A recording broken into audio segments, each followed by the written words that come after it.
दोस्तों नमस्कार, आदाब, सत श्री अकाल। उर्मिलेश ऑफिशियल के इस कार्यक्रम में आपका बहुत बहुत स्वागत है। मैं हूं उर्मिलेश। देश के एक बहुत महत्वपूर्ण नेता, जिनको एक जमाने में महाराष्ट्र में सबसे ताकतवर शख्सियत माना जाता था सियासत की, इसीलिए उनको मराठा महाबली भी कहा जाता था। लेकिन वो मराठा महाबली शरद पवार इस वक्त 86 वर्ष की अवस्था में अब पार्टी में भी अपना वो आकर्षण खो बैठे हैं। उनको बिल्कुल मालूम है कि उनकी पार्टी एक नहीं हो सकती। उनके भतीजे अजित पवार साहब अलग हो गए और डिप्टी चीफ मिनिस्टर बने देवेंद्र फडणवीस के साथ, एकनाथ शिंदे के साथ, और फिर उनका दुखद अंत हुआ, एयर क्रैश। कोई नहीं जानता कैसे हुआ क्रैश, क्यों हुआ। अब उनकी धर्मपत्नी जो राजनीति में नई नई आई थी, वो डिप्टी चीफ मिनिस्टर बना दी गई हैं उनकी जगह देवेंद्र फडणवीस की सरकार में। और आज की तारीख में देखा जाए तो एनसीपी एक होने की चाहत रखने के बाद भी एक नहीं हो पाई। लेकिन इस बीच में महाराष्ट्र में अटकलें लग रही हैं कि क्या जो एनसीपी बची हुई है शरद पवार के साथ, क्या वो कांग्रेस में मिल जाएगी। बहुत तेज अटकलें लग रही हैं पिछले 3-4 दिनों से कि महाराष्ट्र में बड़ा खेला होने वाला है और शरद पवार या तो कांग्रेस में जाएंगे या तो बीजेपी के साथ जाएंगे। तो बीजेपी के साथ जाने का मतलब है अपने भतीजे की धर्मपत्नी सुनेत्रा पवार, उनके साथ यूनाइट हो जाना, यानी दोनों पार्टियां एक पार्टी हो जाए, फिर से एनसीपी हो जाए और वो बीजेपी के साथ अलायंस में रहें। ऐसा तो नहीं हो सकता है कि बीजेपी में मर्ज कर देगी अपनी पार्टी एनसीपी, ऐसा तो नहीं लग रहा है। तो ऐसी स्थिति में अगर मर्जर नहीं होता है तो वो दोनों एनसीपी एक होकर के और एक ब्रॉडर अलायंस, एक बड़ा अलायंस कायम करे।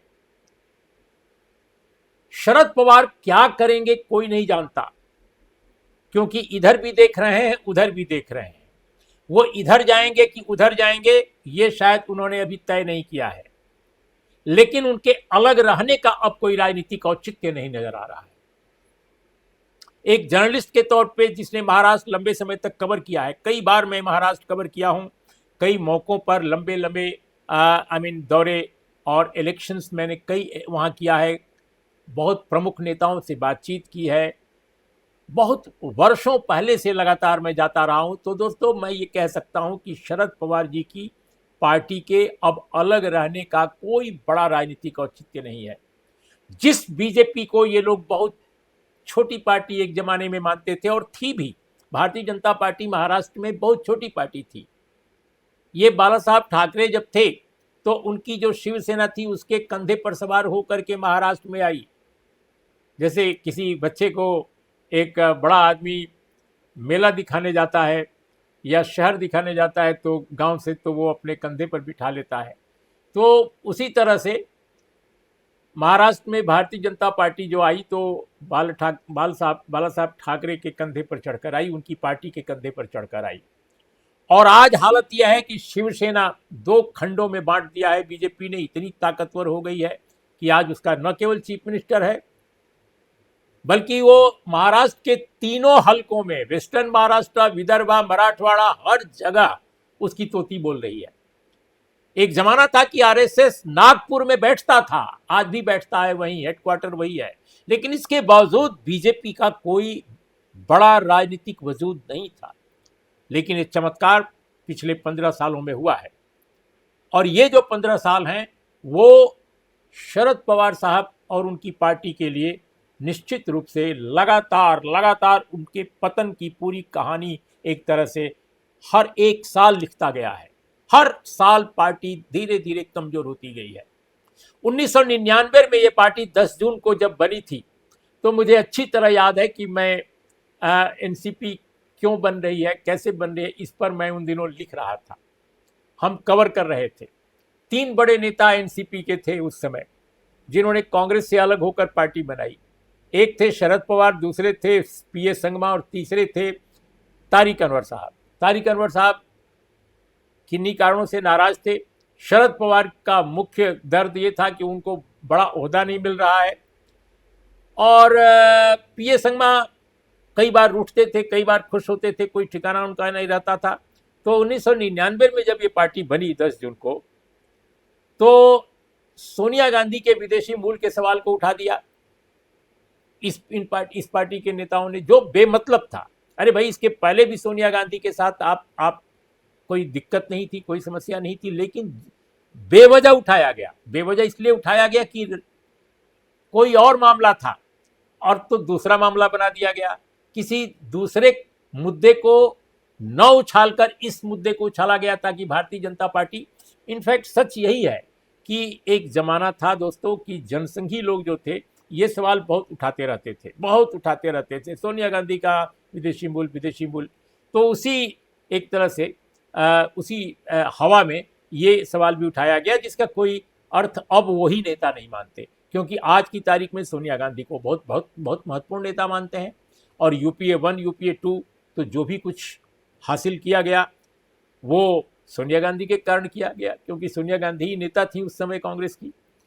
लेकिन अब इतने दिन तक एनसीपी चलती रही, अब वो चलने की स्थिति में नहीं है, वो ठहर सी गई है।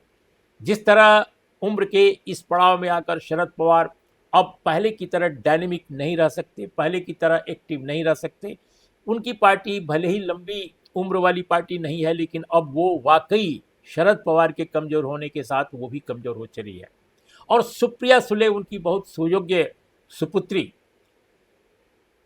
बहुत सारे मामलों में बहुत सुयोग्य हैं, लेकिन राजनीति के मामले में, महाराष्ट्र हो चाहे राष्ट्रीय राजनीति हो, वक्ता वो अच्छी हैं, लेकिन राजनीतिक एक व्यक्ति का जो मिजाज होना चाहिए पार्टी को फैलाने में, संगठन को आगे बढ़ाने में, वो शायद उनके पास नहीं है। और अगर होता तो आज एनसीपी की हालत न होती।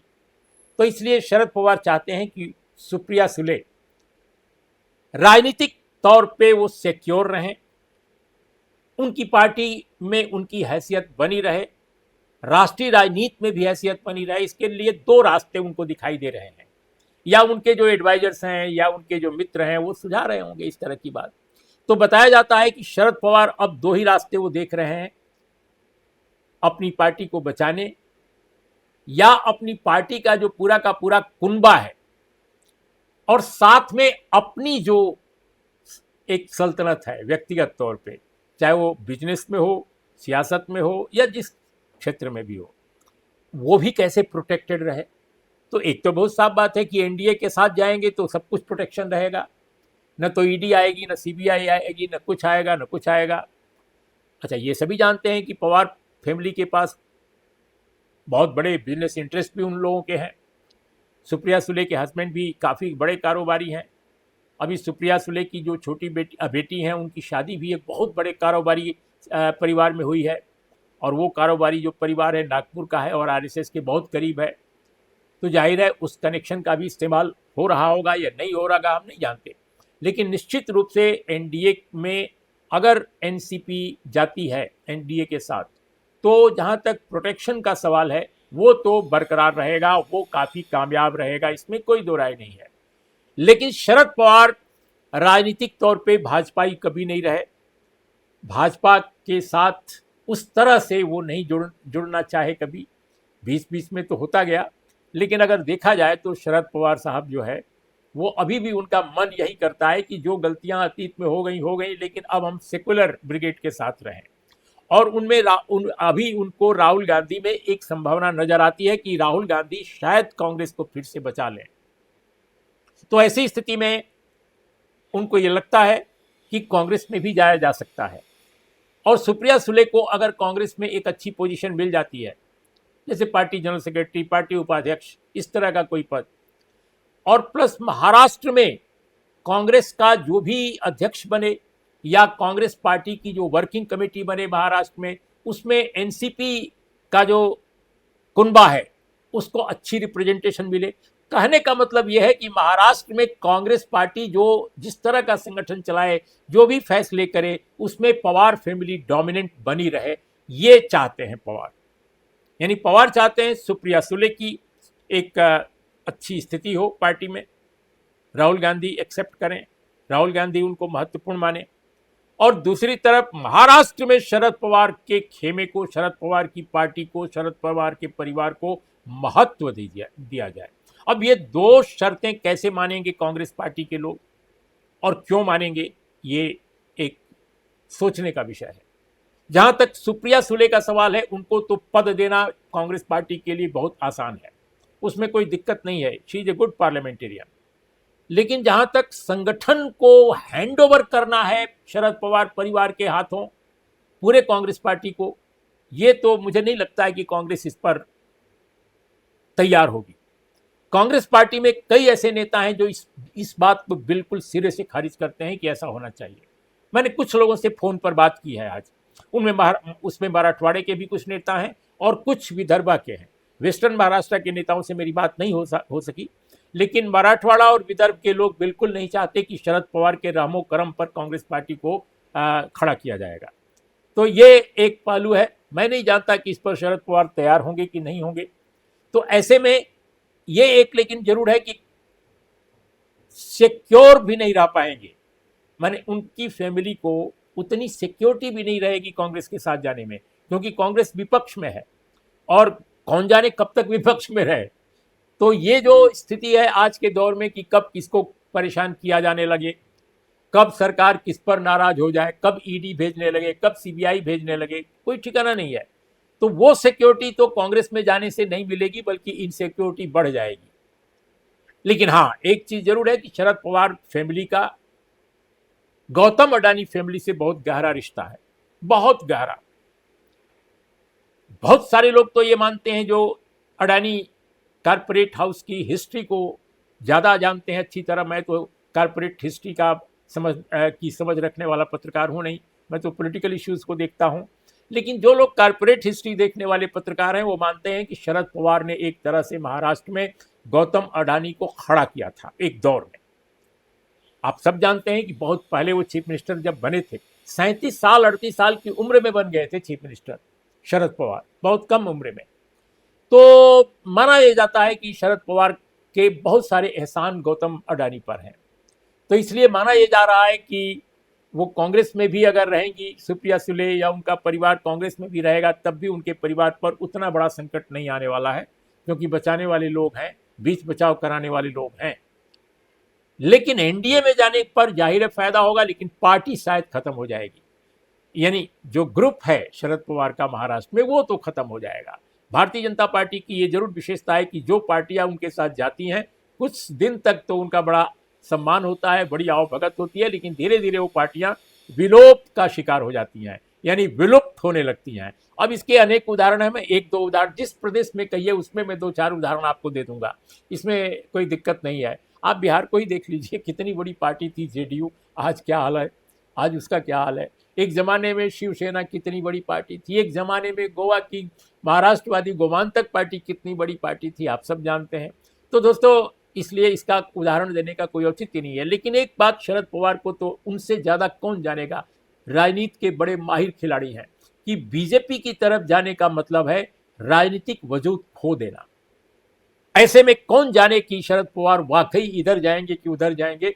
लेकिन अगर वो कांग्रेस की तरफ जाते हैं तो कांग्रेस को इससे फायदा जरूर होगा, इसमें कोई दो राय नहीं। इसके बावजूद मैं कह रहा हूं कि एनसीपी की आज वो स्थिति महाराष्ट्र में नहीं है जो कल तक थी, मतलब 2024 के चुनाव तक थी। आपने देखा 2024 में कितना अच्छा परफॉर्म किया इंडिया ब्लॉक ने, लेकिन जैसे ही विधानसभा का चुनाव हुआ बिल्कुल बदल गया सब कुछ, क्योंकि तब तक तिकड़म का दौर बहुत तेजी से शुरू हो गया था। और क्या क्या नहीं हुआ उस चुनाव में। राहुल गांधी ने तो बहुत सारे जो चुनावी हेराफेरी, चुनावी धांधली के अनेक सबूत दिए, वो महाराष्ट्र से उठाए थे। तो अभी कोई नहीं जानता कि क्या होगा, लेकिन अगर शरद पवार ने अपनी पार्टी को कांग्रेस में मर्जर के लिए तैयार कर लिया और सुनेत्रा पवार भी अगर इसके लिए तैयार हो गई, जिसकी गुंजाइश अभी कम दिखाई दे रही है, तो मुझे लगता है कि कांग्रेस को महाराष्ट्र में जरूर ताकत मिलेगी। और जो लुटिया डूब रही थी एनसीपी की, मर्जर से शरद पवार का जो परिवार है वो कांग्रेस में एक बड़ी ताकत बनकर उभरेगा। तो उससे परिवार को भी फायदा होगा और कांग्रेस को भी फायदा होगा, इसमें कोई दो राय नहीं है। लेकिन होगा क्या ये हम नहीं जानते, लेकिन आपको ये बताते चलें कि आज की तारीख में अगर देखा जाए तो एनसीपी का जो अजित पवार कैंप है उसके पास विधायक ज्यादा हैं। महाराष्ट्र में 41 विधायक उनके पास हैं, जबकि शरद पवार साहब के पास सिर्फ 8 एमएलए हैं, सिर्फ 8 एमपीज हैं और 10 एमएलए हैं। यानी एमपी 8 हैं, 2024 की बात सोच लीजिए, और 10 एमएलए हैं उनके पास। 41 एमएलए अजित पवार ले गए। तो अब आज की स्थिति में यह है कि विधानसभा के स्तर पर अगर मर्जर होता है और ये पार्टी, दोनों पार्टियां तैयार हो जाती हैं, यानी अजित पवार का कैंप, दिवंगत अजित पवार का कैंप और शरद पवार, तो निश्चित रूप से विधानसभा में भी पार्टी की, कांग्रेस पार्टी की एक हैसियत बढ़ेगी, इंडिया ब्लॉक की एक आवाज़ बुलंद होगी, इसमें कोई दो राय नहीं। लेकिन शरद पवार के बारे में कहा जा रहा है कि वो अभी भी असमंजस में है, इधर जाएं उधर जाएं। अब किधर हो जाते हैं, हो सकता है कि अगले सप्ताह तक कुछ पता चल जाए। देखिए क्या होता है। नमस्कार, आदाब, सत श्री अकाल।